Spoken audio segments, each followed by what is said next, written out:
devastating to have a business for 36 years and basically lose it in a period of an hour or two.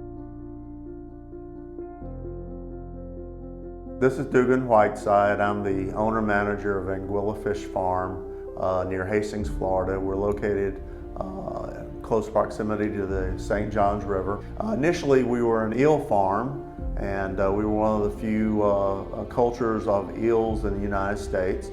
And in 1988, we diversified into producing hybrid striped bass. And within a few years, we were up around 25,000 pounds of production. And in the last 5 or 6 years, our production has been around 150,000 pounds. We sell our fish from Miami to Montreal and points in between, including some local market. I don't think anybody suspected that Hurricane Matthew was going to be quite the storm it was, particularly in terms of storm surge. We had no idea that the water would be as high as it was. See this mark on the door?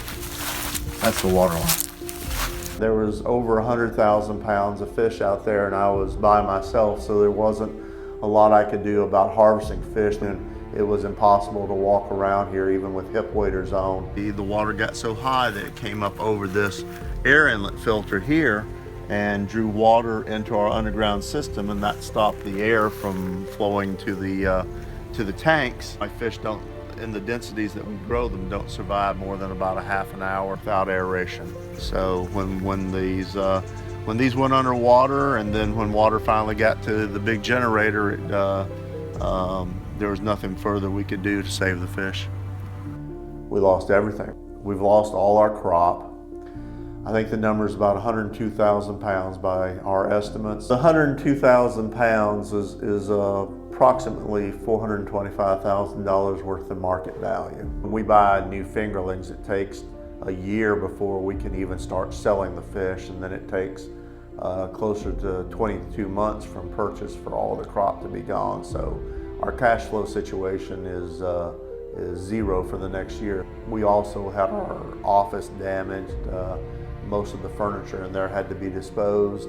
We also have water in our home, so we're not living in our home right now. I've been married for about 12 years to my wife, Faye. Faye also has some disabilities. She has susceptibilities to bacterial infections with her lungs and so forth. We've been blessed by having twin girls, now 9 years old, very worried because of the storm and my ability to give them a college education and other things that parents want to do for their kids.